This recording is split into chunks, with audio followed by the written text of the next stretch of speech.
Alô, Baixada Santista, Sem Reação chegando pela sua TV Com. Um prazer muito grande contar com a sua audiência nesta segunda-feira, início de semana, e convidando você desde já a participar do nosso programa. E nesta segunda-feira nós temos a presença do arquiteto Fernando Gregório, gentilmente atendendo ao nosso pedido. Ele que é um dos especialistas em restauração na nossa região.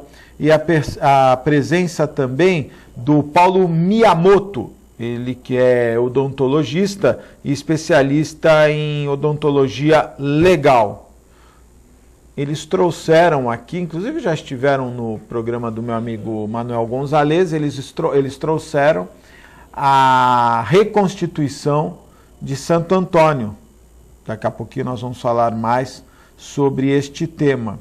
Olha, eu não vou falar das movimentações que ocorreram em todo o Brasil e que aconteceram aqui em Santos também, porque, na verdade, eu acho que o noticiário já se estendeu por muito tempo falando desse assunto, né? Eu só queria fazer aqui uma reflexão. As pessoas estão, sem dúvida nenhuma, de certa maneira, equivocadas quando falam do impeachment. Eu não sou dilmista, né? Mas sou legalista.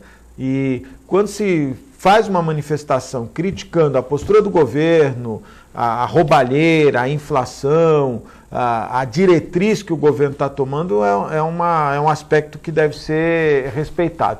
Agora, pedido de volta da ditadura, impeachment da Dilma, o ambiente para um impeachment supera muito o ambiente que nós estamos vivendo.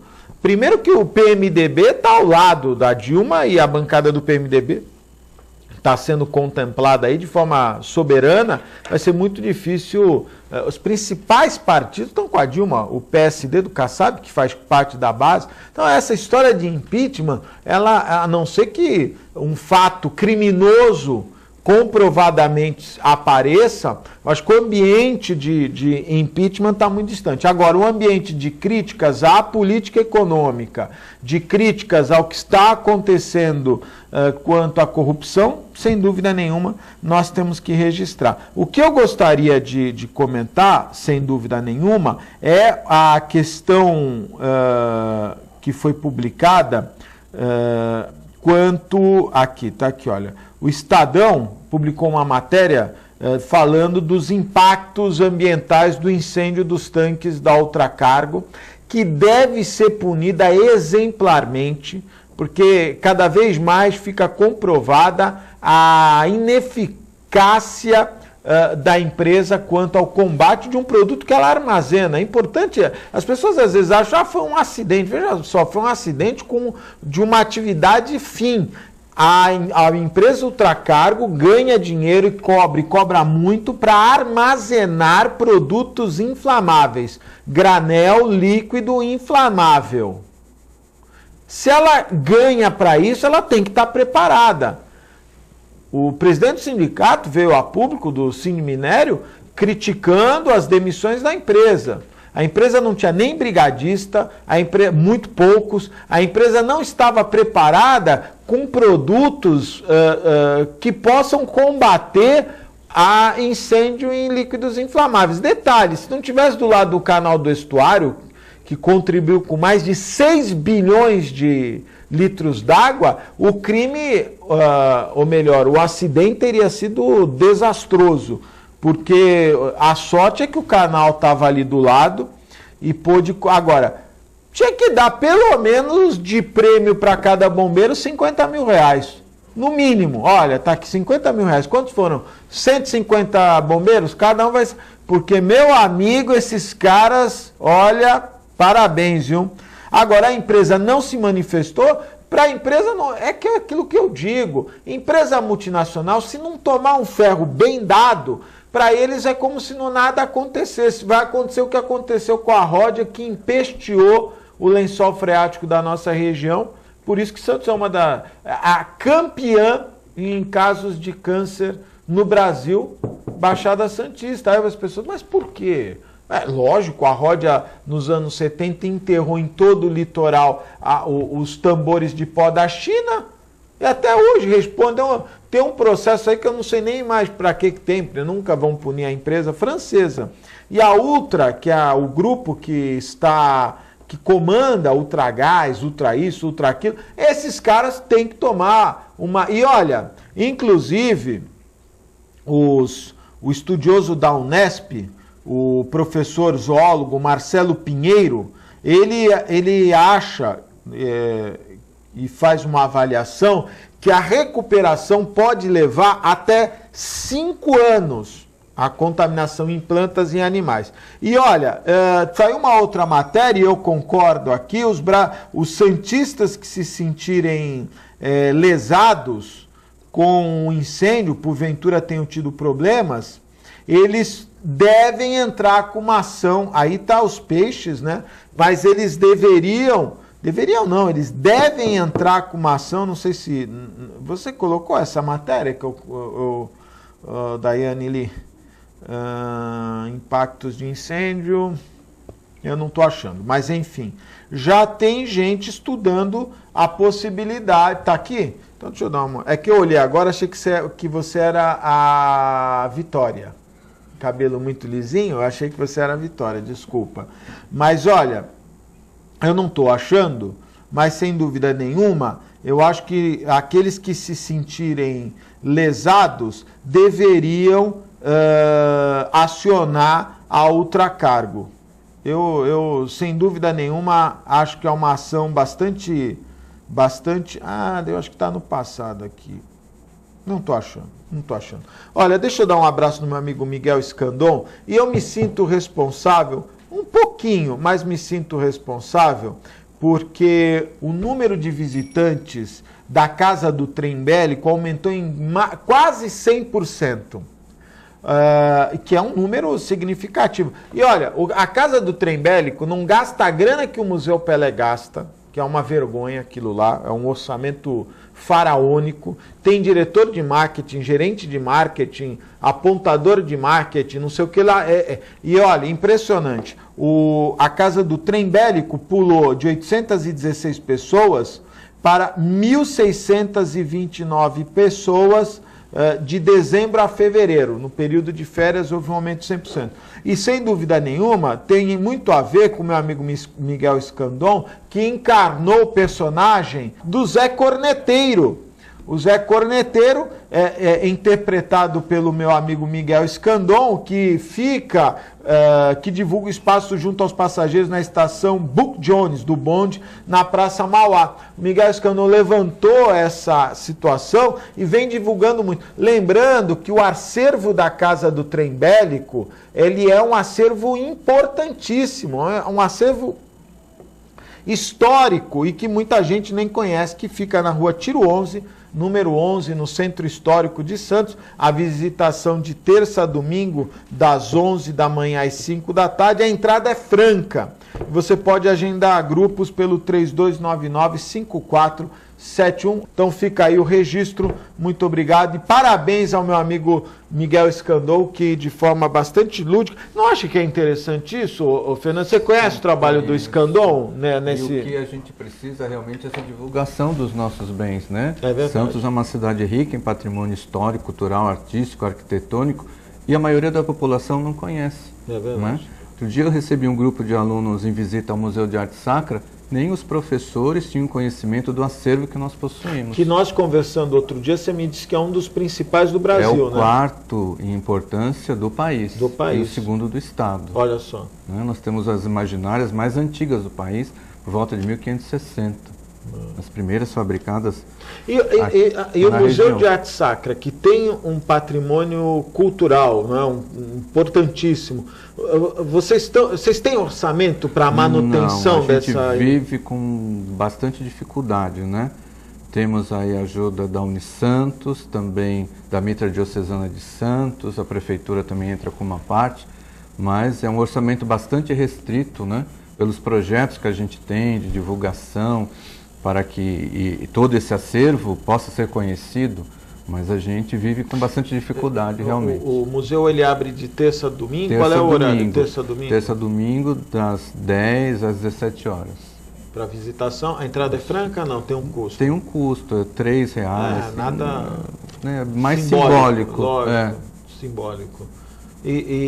Puxa vida, eu paro do princípio que a história, né, deve ser preservada. Com certeza, que é a nossa memória. Que é a nossa memória. E se fala tanto em cultura, em educação, e a rede de museus da nossa região, me parece que padecem de problemas. Eu até fico indignado e envergonhado quando eu falo do Museu Pelé. Eu não tenho nada contra o Pelé, pelo contrário, eu acho que temos. Mas eles têm uma dívida mensal de mais de R$80 mil, fora o que eles já gastam, né? Que o orçamento do Museu Pelé mensal é quase R$200 mil. Eu acho muito dinheiro. Eu acho que é um orçamento muito robusto. Em compensação, Museu de Arte Sacra, Museu do Trem Bélico, tantos outros museus. Eu estive aqui outro dia com o professor Marco, que faz parte do grupo de museólogos que representa aí os museus da região, e estava me dizendo a dificuldade de verba que os museus enfrentam. Bastante. A gente até fica engessado praticamente, porque a gente gostaria de promover mais e muito melhor, né, divulgar um museu, ou abrir para outras. Fora a manutenção do acervo, fora a manutenção. Agora nós precisamos entrar com um projeto para recuperação do telhado, né, porque estamos com uma série de goteiras. Além do acervo do museu, tem o aspecto do próprio museu, né, do imóvel, né, da construção. Da construção, que vai um dispêndio, e ela é de quando? Alto, século XVII. Né? Então, vale a pena os santistas conhecerem. Sim, é uma das principais obras arquitetônicas. É próximo ao Valongo, na subida ali, isso, não é? Subida da Rua São Bento. Na subida da Rua São Bento. É um dos exemplares mais bem conservados do país. É mesmo? Com toda essa dificuldade. Fernando, o pessoal da igreja, quando os piratas atacavam o cais, o pessoal da igreja corria ali para essa Rua São Bento? Geralmente eles procuravam um lugar seguro, né, nas construções mais elevadas, como foi o caso do Santo do Montserrat, Mosteiro de São Bento, que ficavam construções mais elevadas, e eles tinham uma visão, né, do acontecimento, né? Sempre foi assim, sempre procurava as igrejas. Por isso você pode perceber até que a característica do Mosteiro de São Bento é como se fosse uma grande fortaleza. Sim, é verdade. É como se fosse um edifício de proteção mesmo, forte. E no caso, eu estou te perguntando essa história, porque a todo momento a gente ouve a história de que entre o Valongo e o morro haveria um túnel, né, que levaria...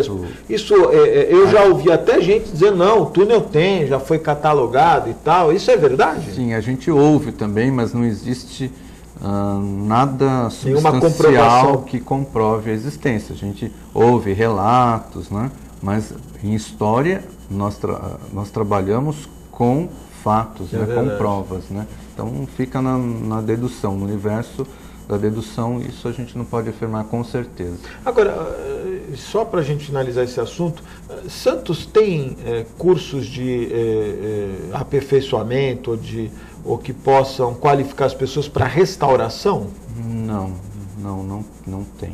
Né? Existe um programa, até a pós-graduação da Unisantos, né, com professores super valorizados, capacitados, né? Então, o que nós temos em Santos é esse curso oferecido pela Unisantos. E com a região que nós temos, cabia aí talvez um curso, né, para formar restauradores, restauradores. Muito bom. Professor, o senhor não tem nada de história, né? O senhor é dentista? Na verdade eu sou dentista, mas pouco a pouco eu tenho adentrado aí essas questões históricas, né? E algo que eu sempre converso com o Fernando é até a questão de documentação desse patrimônio artístico e histórico, as mesmas técnicas que a gente usa em perícias, né, odontológicas para transformar um material ósseo em 3D, a gente pode também aplicar para as obras que estão expostas aí no museu. Então, é possível, por exemplo, a partir de fotografias, né, tiradas até mesmo com um celular, elas podem ser cruzadas e transformadas num objeto em 3D e, por que não, montar um acervo virtual dessas obras, né, poder compartilhar esse patrimônio que nós temos aqui com todo o país e o mundo, né? Então, são aplicações que elas podem ser específicas, mas também têm um caráter multidisciplinar. Antes da gente falar da reconstrução em si, isso é fruto de uma impressora 3D? Pode mostrar, Fernando, por favor, o Santo Antônio? Obrigado. É fruto de uma impressora 3D? Não. Isso, Augusto. O que a gente tem aqui é uma impressão em 3D, é uma impressão que já vem a cores, né? Nossa, que perfeição, hein? É muito legal, é bastante Olha realista. Só. Essa impressão ela foi feita aqui no Brasil mesmo. Em Campinas tem um Centro Federal de Tecnologia que chama-se CTI. É uma resina, né? Isso aqui na verdade é uma mistura de 3 materiais, é uma câmara com gesso. E aí a impressora, ela injeta resina com tinta. Que coisa, então, hein? aqui a gente pode perceber mais de perto que são várias camadas. Aqui tem mais ou menos umas 1.500 camadas que foram aplicadas ao longo de entre 20 e 30 horas a impressora aí. E no final, o que a gente tem é um objeto bastante realista, né? Muito próximo. Eu conversei com você em outra oportunidade, você estava me dizendo, não é? Na verdade, você está se especializando, aliás, você já se especializou na área de odontologia legal, não é isso? Na parte de medicina legal. Seria isso? A odontologia legal é uma das especialidades da odontologia, embora ela não seja uma área clínica, né? A gente associa a odontologia a muito mais implantes, tá? Lógico, mas é uma área que ela é muito eu necessária. tenho escutado muito nos últimos tempos a se falar nisso, né? Quando há algum... Recentemente, inclusive, eu vi um caso em São Paulo que descobriram que o cara que estava lá não era a mesma pessoa, ele tinha posto um cadáver, foi em razão da ossada. É ossada que chama? Não, né? Não são ossadas, são ossadas. Não, os dentes como chama? Arcada dentária. Arcada, né? Uhum. A arcada dentária disse, olha, não é a mesma e tal. Isso. Existe uma diferença muito grande, Augusto, de reconhecimento e identificação. O reconhecimento, ele é um processo subjetivo, né? Uma pessoa olha alguma coisa e ela diz se tem semelhança ou não. Não tem um aspecto científico. Já a identificação é um exame, né, feito por um profissional, e aí sim você compara duas coisas e pode dizer se aquele cadáver, por exemplo, é aquela pessoa que foi documentada. Então, às vezes o que acontece é que os cadáveres são liberados para sepultamento sem ter feito um exame de identificação, que pode ser... mais aprimorado. Pode ser pela impressão digital, pode ser pelo DNA ou pode ser pelas arcadas dentárias. Você está falando disso, nós não combinamos, esse programa já estava marcado há muito tempo. Ontem o programa Fantástico mostrou um caso curioso, mas trágico. O camarada perdeu o RG e aí uma pessoa morreu, um indigente morreu e encontraram o RG com esse indigente. Aí chamaram o cara do lugar onde normalmente, do abrigo que esse morador de rua frequentava, o cara chegou lá, eu conheço realmente, esse cara, e aí ele foi enterrado com o nome daquela pessoa. O cara até hoje ele não consegue resolver a situação dele. E o cartório, eu achei até interessante, tem que entrar com uma ação na justiça. O cartório disse assim, nós só mudamos depois que identificar o morto verdadeiro, né? Só que o morto verdadeiro já não existe mais, porque a prefeitura, depois de um determinado tempo, como ele foi enterrado como indigente, ela faz a exumação. Não caberia aí, eu acho que Santos já teve isso, um serviço chama Serviço de Verificação de Óbito. Quer dizer, não dá para você enterrar uma pessoa só porque alguém chegou lá e falou, esse aí é o fulano, não é? Quer dizer, acho que nós tínhamos que mudar isso, né? O ideal é que isso não aconteça, né? O ideal é que se tenha uma diferenciação. O SVO, ele trabalha com mortes que não são violentas e o IML trabalha com mortes violentas, que são suicídio, homicídio, acidente ou suspeita de alguma dessas ocorrências, né? Então, o ideal é que a cidade tenha esses dois serviços. Bom, nós estamos ferrados, porque não temos nenhum nem outro. O IML, coitado, está caindo aos pedaços. O SVO, nem sei se existe. O SVO está funcionando? Eu não conheço sobre o SVO. Tá. Eu sei que teve uma lei, foi criada na entrada da cidade, mas como o IML está caindo aos pedaços, acho que Acho que eles pensam que Santos não morre ninguém, né? Então não precisa do serviço. E a gente está sobrecarregado também, né? Tá absorvendo demanda de outras cidades aqui. E às vezes nem mesmo os serviços básicos, pelo que a gente vê nas notícias, estão sendo contemplados. O acidente do Eduardo Campos, todos os restos tiveram que ser levados para São Paulo, para uma análise mais criteriosa que nós não tínhamos condição aqui. Ali, com certeza, as arcadas dentárias foram importantes, né? Com certeza, com certeza. A odontologia legal brasileira ela é muito forte, né? Nós temos na Polícia Federal um colega que é até amigo meu, ele chama Carlos Eduardo Palhares, ele participou de trabalhos na identificação do pessoal da Air France, né, do pessoal aqui. Não é parente do Palhares, que também é perito... Não, mas ele também é especialista em odontologia legal e eu posso afirmar que o Brasil está muito bem representado, inclusive dentro da Interpol, né? É esse colega que coordena os trabalhos é um grupo de identificação humana, né? Então tem ali pessoal do DNA, pessoal da odontologia, pessoal da datiloscopia, e a odontologia legal ela é muito forte. Não é a dente igual na boca de todo mundo, né? Não tem nenhum dente que é igual em todas as bocas. É muito difícil você encontrar uma arcada dentária que seja exatamente igual à outra, porque, por exemplo, nós temos... podemos ter até 32 dentes e entre o começo da vida até o final a gente perde dentes, trata um, trata outro. Então à medida que você vai passando pelo dentista, ele registra as mudanças, então eventualmente você pode comparar como está o cadáver com aquelas documentações e aí concluir positivamente ou não. Às vezes é interessante você afastar que aquela pessoa morta não é quem está se dizendo. Você desenvolveu esse trabalho de reconstrução da face de Santo Antônio, eu queria que você comentasse isso, como surgiu essa ideia, mas o que eu estou me chamando a atenção, como é que você sabe que ele era narigudo assim? Pelos dentes? Não, aqui, na verdade, a odontologia ela trabalha, na verdade, com a face da pessoa, né? Então vai desde esse ossinho aqui, o ióide, até essa parte superior da face e também os dentes, né? Ela é uma área muito extensa. Não é só o molar, os dentes, o siso, não, é toda a face. Se for num hospital, por exemplo, o cirurgião bucomaxila, ele trabalha em fraturas de órbita, né? Então é uma área bastante extensa. Então, na verdade, o pessoal da odontologia tem muita intimidade com o crânio inteiro, se podemos assim dizer. Então, esse trabalho de reconstrução facial, na verdade, é uma técnica que ela serve de auxiliar para identificar essas pessoas. Nesse caso aí, da pessoa indigente, se não é aquele que estava no documento, é uma outra pessoa. É uma outra pessoa. Então, como saber que pode ser ele? Então, uma das alternativas, não tem ninguém procurando ele mais, né? Não. Poderia ser feita uma reconstrução da face dele, e essa face ser divulgada, e aí alguém eventualmente se reconhecer, né? Entra em contato para depois fazer o exame de identificação. Então, aí sim. Exatamente. E essa mesma técnica foi aplicada, né, pode ser aplicada para um contexto de perícia. Como é que surgiu essa coisa? Por que Santo Antônio e de onde surgiu essa intenção?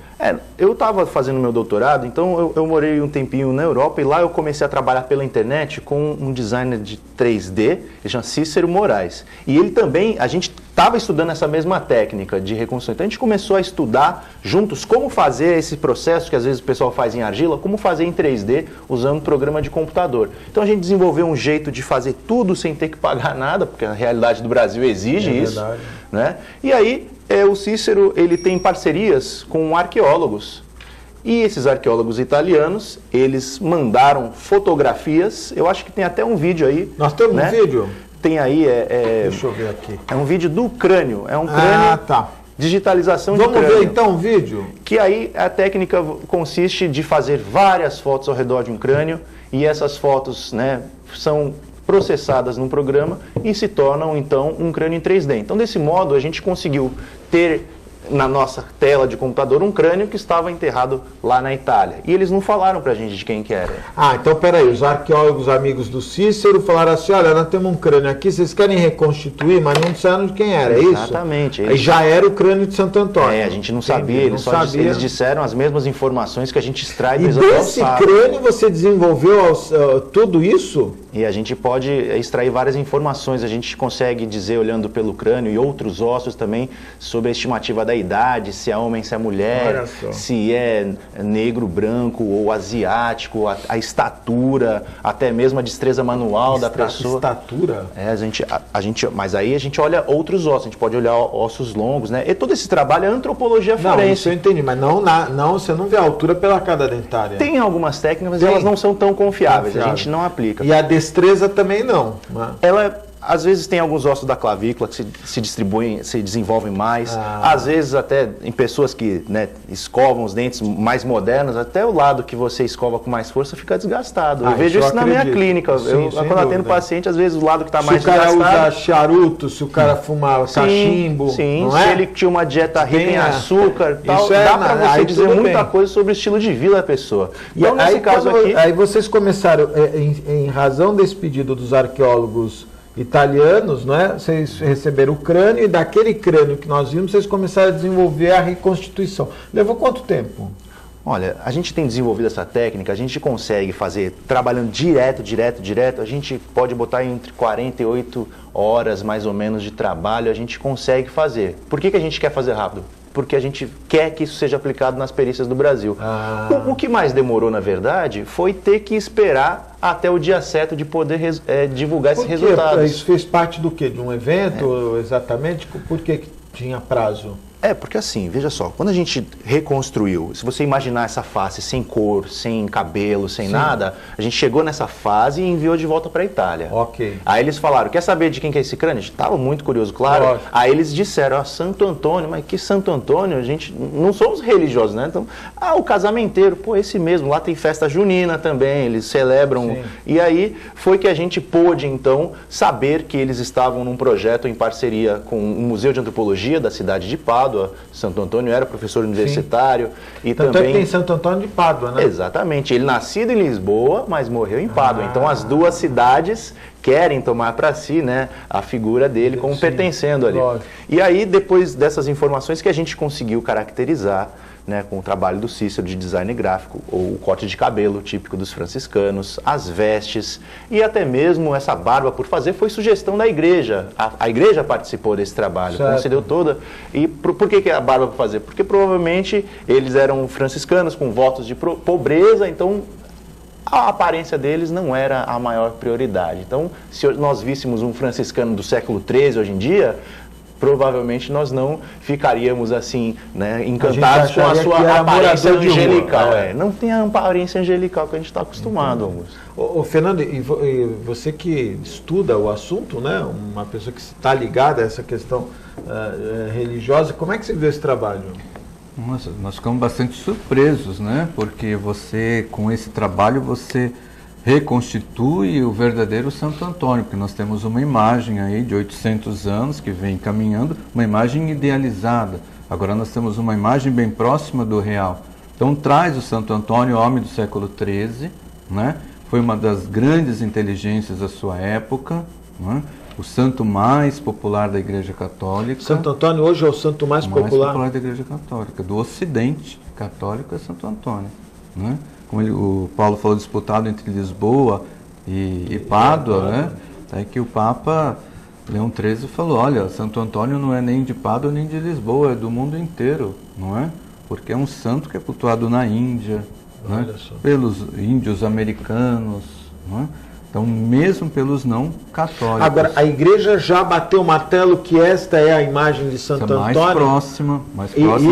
E isso vai ser, por exemplo, você for lá na igreja... Em Pádua, você vai encontrar um relicário com essa face exposta. E aí, possivelmente, as imagens que vão começar a sair agora de Santo Antônio vão ter essa feição ou não necessariamente? Não necessariamente, né? Porque para devoção o que importa é a fé da pessoa e a imagem é apenas um sinal, ela apenas representa, ela não é a pessoa. Lógico, naturalmente. Mas essa reconstituição nos aproxima muito mais do Santo Antônio histórico. E esse trabalho que está sendo desenvolvido, você acha que pode ser aplicado em outras imagens, enfim? Sim, e eles já tiveram até o convite, já realizaram, posso até me adiantar, né?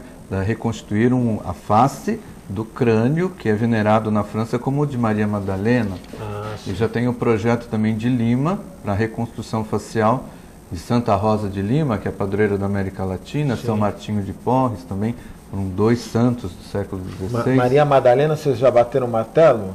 A gente já mostrou para a igreja aprovou o resultado, tanto que só vai permitir que vocês nós... já reconstituíram? É que a gente está ainda em stand-by, só podemos mostrar dia 19 de julho, que é o dia de Santa Maria Madalena, e tanto a gente considera que foi aprovado, porque a igreja só vai querer mostrar nessa data que é especial para eles, né? Tudo começou assim, Posso pôr polêmica na conversa, Fernando? Pode.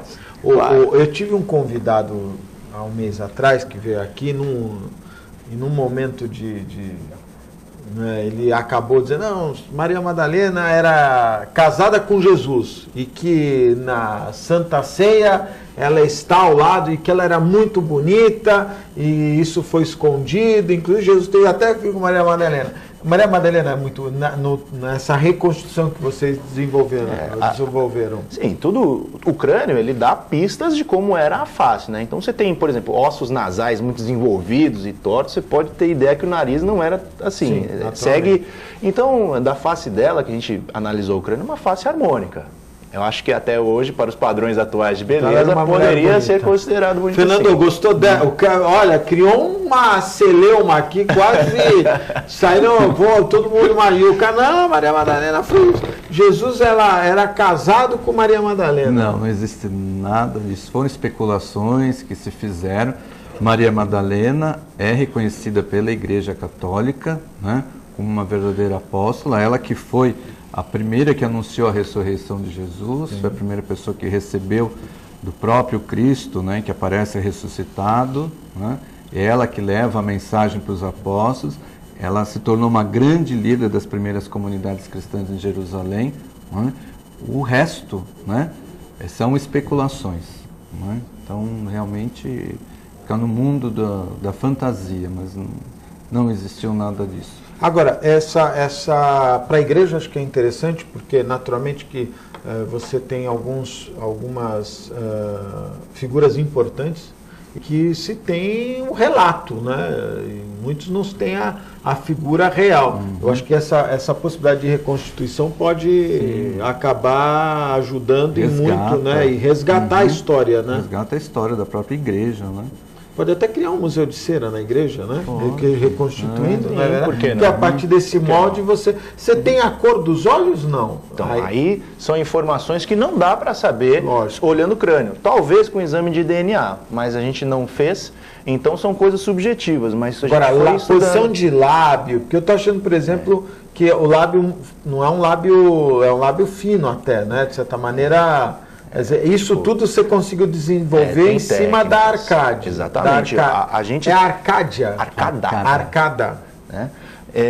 Tudo isso tem parâmetros de ciência. A gente não inventou nada aqui, né? Então, para a largura da boca tem uma técnica. A orelha, como é que você tirou a orelha? A orelha, ela é... Aí é uma chutada.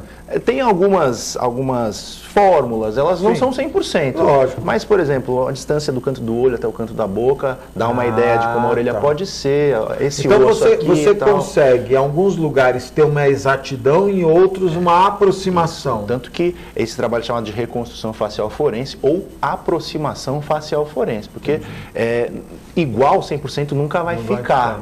Né? Mas, do ponto de vista científico, a gente acredita que tenha tido essa face. Né? Agora, tira uma dúvida para mim. Eu estou percebendo que muito você tem falado muito da questão legal e da questão forense. Né? Hoje, nos dias de hoje, esse teu trabalho, como ele pode ser encaixado? Tirando o cara que morre e que, não sei, eventualmente o governo para mandar fazer a reconstituição de todas as pessoas que morrem sem documentação, acho muito difícil. Mas no dia a dia, na parte criminal, tem como encaixar esse teu trabalho? Tem sim, Augusto. Aqui em Santos a gente fundou uma ONG sem fins lucrativos. Ela chama EBRAFOL, que é a sigla para Equipe Brasileira de Antropologia Forense e Odontologia Legal. O objetivo da nossa organização é promover os direitos humanos aplicando essas ciências de um modo técnico. Então, nós temos 3 formas de ajudar a nossa sociedade. prestando serviços periciais para magistrados, delegados, advogados, promotores, quem sentir necessidade de um amparo técnico, treinando peritos também. Todas as técnicas que a gente usa nesse trabalho, por exemplo, são feitas com software aberto. Qualquer pessoa pode baixar e usar. Então a gente treina as pessoas, a gente quer compartilhar esse conhecimento. E também promovendo cultura. O projeto aqui do Santo Antônio, na verdade, ele é um projeto de promoção de cultura, aonde as mesmas ferramentas de perícia são utilizadas, né, para difundir uma história, relembrar, né, aspectos arqueológicos. O Cícero não é de Santos. Ele não é de Santos, ele é de Sinop, no Mato Grosso. Sinop. Mas ele é o nosso vice-coordenador. Legal. Não, porque a distância, todas as informações... Tanto vocês conversaram com o pessoal da Itália à distância. Exatamente. Né? Tudo por e-mail. Hoje em dia a gente tem uma possibilidade muito grande de trocar informação. É verdade, muito bom. Eu tenho que fazer um breve intervalo. É muito rápido, fique aí, eu volto já.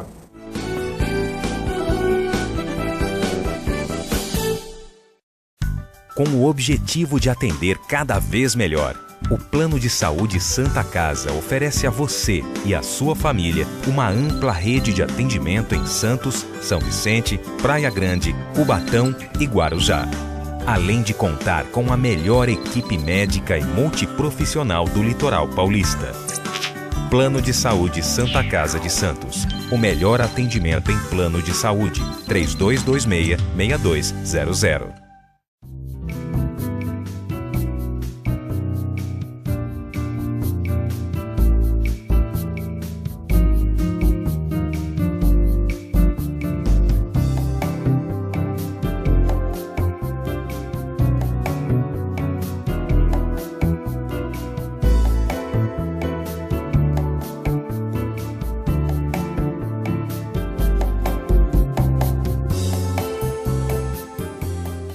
Existe um lugar em Santos onde você encontra os empreendimentos mais fascinantes da região. Um lugar amplo, aconchegante, feito para oferecer o melhor atendimento para você. Um lugar que reúne as melhores opções residenciais e comerciais nos bairros mais nobres de Santos. Um lugar que a gente nem precisava dizer, porque você já sabe. Central de Vendas Grupo Mendes, Rua Guaiaó 55, Aparecida. Venha fechar um bom negócio para abrir as portas do seu novo lugar.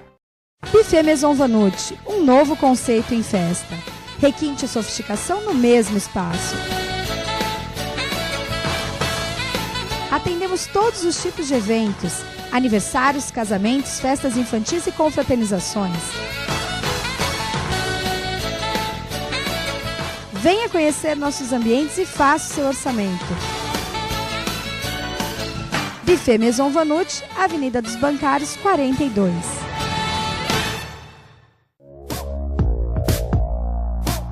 Sindicato dos Trabalhadores Municipais de Praia Grande, há mais de 20 anos levando aos seus associados planos de saúde e convênios, assistência odontológica e jurídica, curso de capacitação e outros benefícios, dando aos servidores melhores condições de trabalho e qualidade de vida.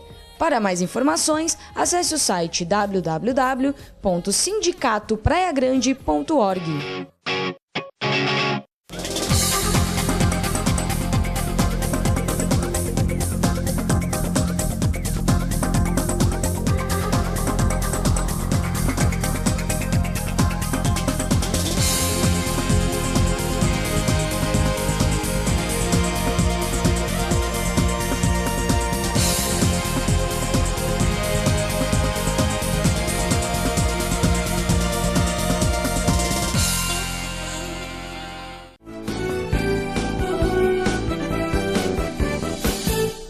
Estamos de volta ao vivo, mandando um abraço especial, meus amigos da Ozan, 32288000. Acesse o site www.ozan.com.br.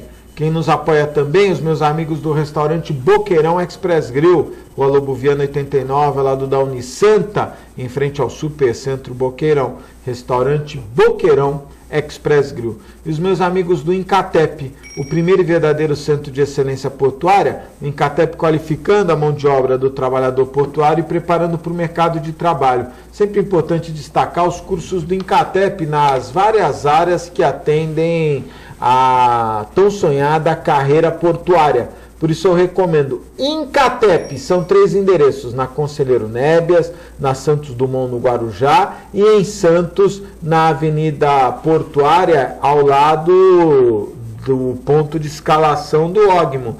Em Catep, conheça os cursos, não só na área portuária, mas também em todo o segmento que lida com equipamentos pesados. O Incatep tem simuladores para empilhadeiras de pequeno e grande porte, também tem para equipamentos da construção civil, além de toda a linha de atividade portuária. Por isso eu recomendo Incatep, o primeiro e verdadeiro Centro de Excelência Portuária.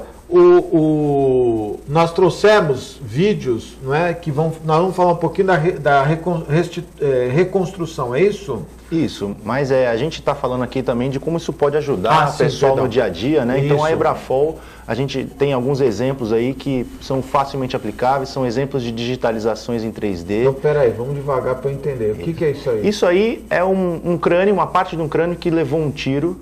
Então, essa lesão do tiro ela foi digitalizada com fotografias e serve como evidência para ser apresentada, aí, evidentemente, nos tribunais e tal. Tem também maneiras de você digitalizar, por exemplo, um local de encontro de moçada, uma vala clandestina. Esse contexto dos ossos, do jeito que eles são encontrados, é muito importante também para a produção. Né? Se está amarrado, se está jogado, se está... Né? Agora, também pode ser feita com o uso de drone, fotos aéreas que quando elas são cruzadas podem transformar-se numa planta baixa, num croquis. Isso tem uma aplicabilidade muito interessante em perícias ambientais, em perícias de acidente de trânsito, né? Então isso aí é facilmente feito apenas Então, por exemplo, nós poderíamos fazer uma perícia na ultracargo. Poderíamos, com certeza. E fazer uma imagem do drone. Sim.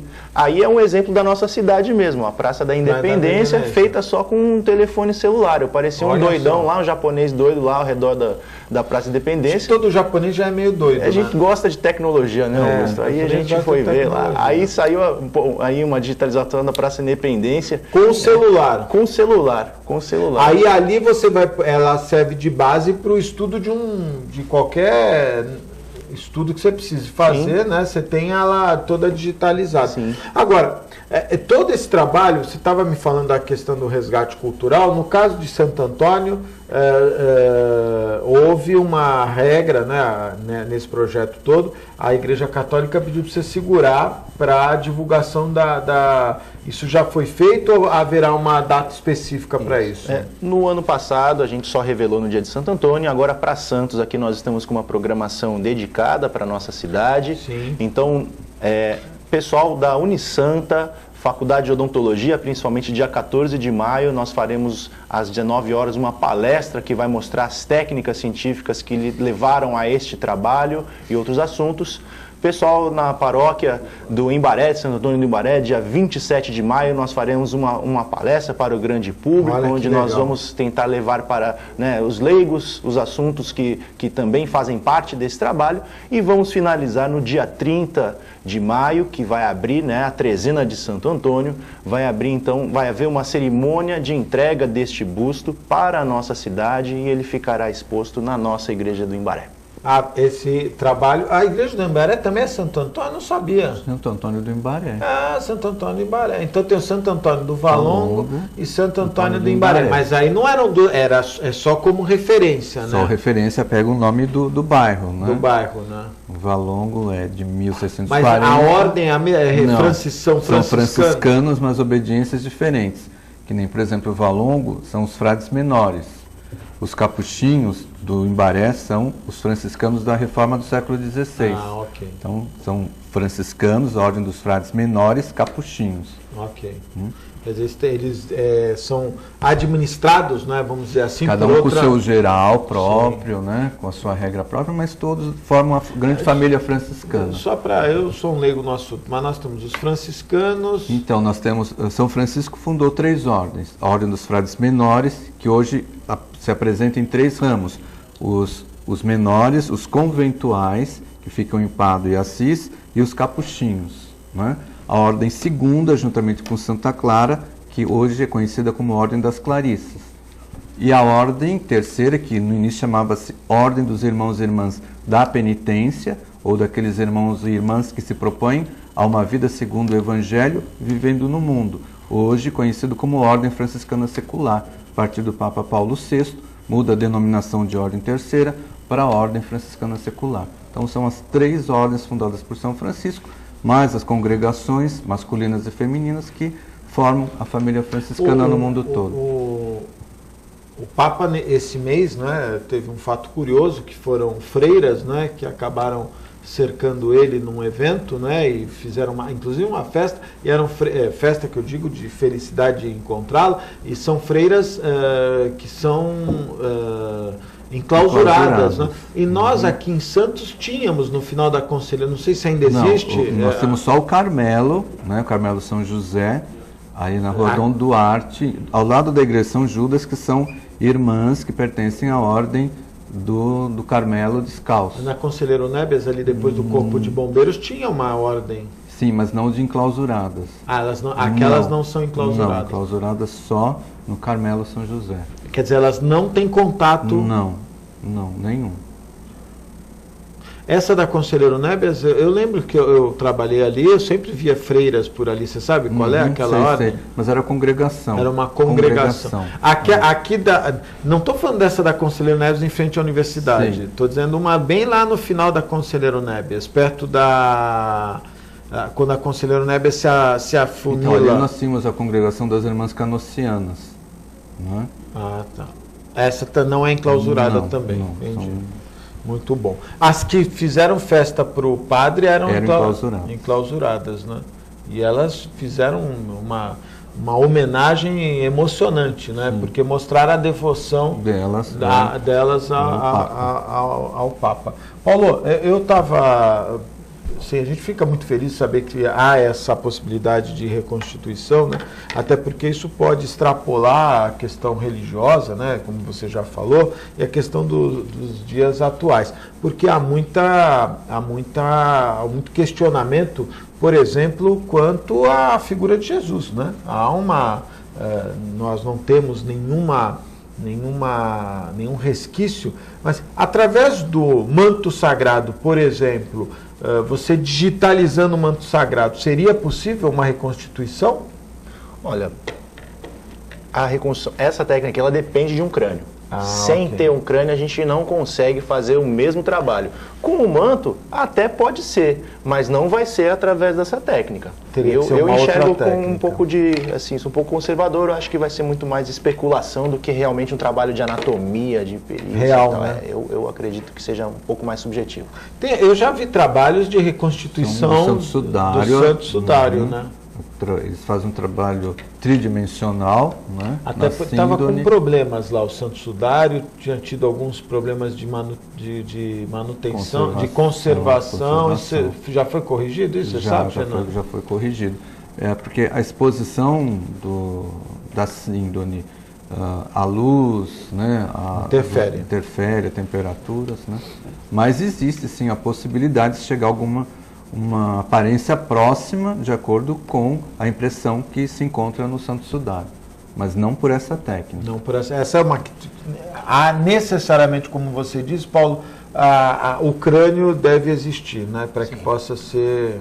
O crânio é um arcabouço, como se fosse a moldura que vai dar o direcionamento para a aparência do crânio. Não só, né, nos aspectos anatômicos, mas no perfil também. Eu posso fazer uma face feminina num crânio masculino, mas eu preciso estudar esse crânio para saber quem é um homem, qual é a idade, qual é a ancestralidade e tal. Então eu necessito de ossos. Naturalmente que ele vai dar toda a base, né, para que você possa... Dar o perfil e as aparências anatômicas, assim, os detalhes anatômicos. Eu queria deixa eu só lembrar aqui, nós mostramos a matéria aqui. Puxa vida, cadê aqui a matéria? Hoje eu me perdi. Olha aqui. Sabesp diz que incêndio. Agora eu me achei aqui na matéria que eu não está abrindo. Tá aqui, olha. A Sabesp diz que o incêndio não contaminou a água do litoral de São Paulo, né? A companhia responsável pelo fornecimento diz que não houve alterações. Não houve alteração. Tanto os relatórios da CETESB e do Instituto Ecofaxina ainda não foram divulgados. Só que não dá para achar que não... Eu acho que a Sabesp é temerosa, essa afirmação da Sabesp, porque nós vamos mostrar a contaminação dos peixes em razão do incêndio da Ultracargo. É gravíssimo. E olha, não estão dando, eu acho que agora, após o efetivo regularização do incêndio, né, no sentido a vitória que os bombeiros tiveram, não está, apesar que o doutor Dauri esteve lá de manhã, me parece que o Dauri está muito compenetrado em punir a empresa. Eu tenho dúvida que estão tentando, sem dúvida nenhuma, estão tentando minimizar, alguns órgãos importantes estão tentando minimizar o maior crime ambiental depois da Ródia que possa ter acontecido na nossa região. Sem dúvida nenhuma, para vocês terem uma ideia, a água... Nós temos aquela foto dos bombeiros no barquinho, em cima da espuma. Para vocês entenderem, foram 6 bilhões de água do mar, um pouco mais de água do mar, que foram utilizadas para apagar o incêndio e também resfriar os tanques, né? Então, a área interna, até porque nós tivemos aqui na semana passada um dos nossos convidados que falou que há uma base de contenção, então ali fica como se fosse uma piscina, misturando a água com a espuma. E isso criou, em alguns lugares, chegou até olha aí, isso é fato. Para combater o incêndio nos tanques, eles tinham que se movimentar através de barcos diante da espuma e da água que se formou. Então, eu gostaria de deixar registrado aqui, essa é uma opinião particular minha, que se nós não punirmos a empresa Ultracargo como deve ser, isso vai virar rotina, porque ela ele é um dos terminais de armazenamento de granel líquido. E a punição deve ser exemplar. Nos Estados Unidos, a empresa que promoveu o vazamento no Golfo do México, ela quebrou, pagando indenizações. Não é problema nosso se a empresa não se preparou para uma fatalidade. Pode girar todas as imagens que a gente tiver, por favor, gostaria muito de alertar a todos, não é, que a possibilidade de termos o nosso direito garantido, ela deve ser preservada. Nós temos que ter, isso tem que estar claro para todos nós, não é? Tanto aqueles que tiveram uma ação direta, como aqueles que porventura só tiveram prejuízo, como os caminhoneiros, né? Os caminhoneiros tiveram prejuízos e devem processar, sem dúvida nenhuma, a empresa Ultracargo. Não tenho dúvida que ela deve ser, até porque realmente a maioria das empresas que dependiam da Anchieta tiveram dificuldades na locomoção. E aí o reflexo nesses prejuízos são muito grandes. Olha, a irritação com a corrupção foi a principal motivação nas manifestações que aconteceram, né? Eu estava acompanhando a Globo News e percebi havia uma preocupação muito grande quanto aos números. E a diminuição dos números não tem a ver com a diminuição do movimento. O movimento me parece que é muito firme e forte e, sem dúvida nenhuma, demonstra uma insatisfação da população com o atual momento econômico. Muito bem, muito obrigado. Paulo, então nós vamos ter as palestras em maio, não é isso? E a Maria Madalena, quando é que vocês vão poder divulgar? Dia 19 de julho. Você já tem ela pronta? Ela já está pronta. Prontinha? Prontinha, tudo bonitona e tal. Olha aí, olha aí. Tô falando, Fernando, tô falando.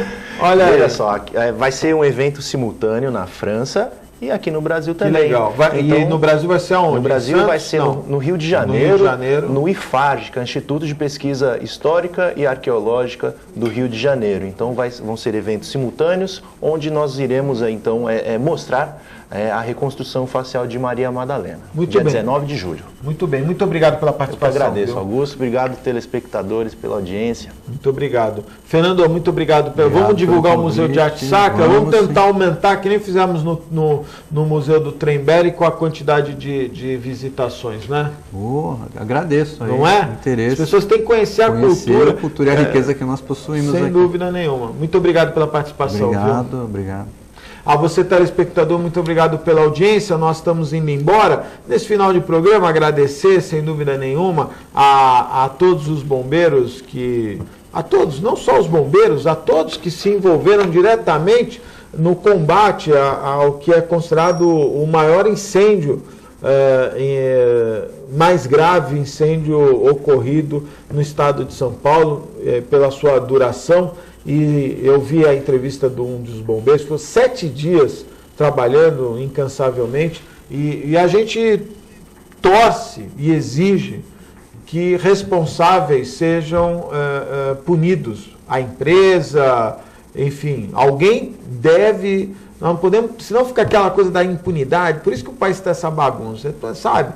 Impunidade. E lembrando sempre, a empresa ela não é um acidente. A empresa vive de armazenar líquidos inflamáveis. Se ela não está preparada para isso, não deveria vender esse serviço. A você, telespectador, muito obrigado pela audiência. Nós estamos indo embora, mas voltamos amanhã, às 1h15 da tarde, ao vivo, direto aqui dos estúdios da TV Com. Um forte abraço e até amanhã, se Deus quiser e Ele há de querer. Tchau.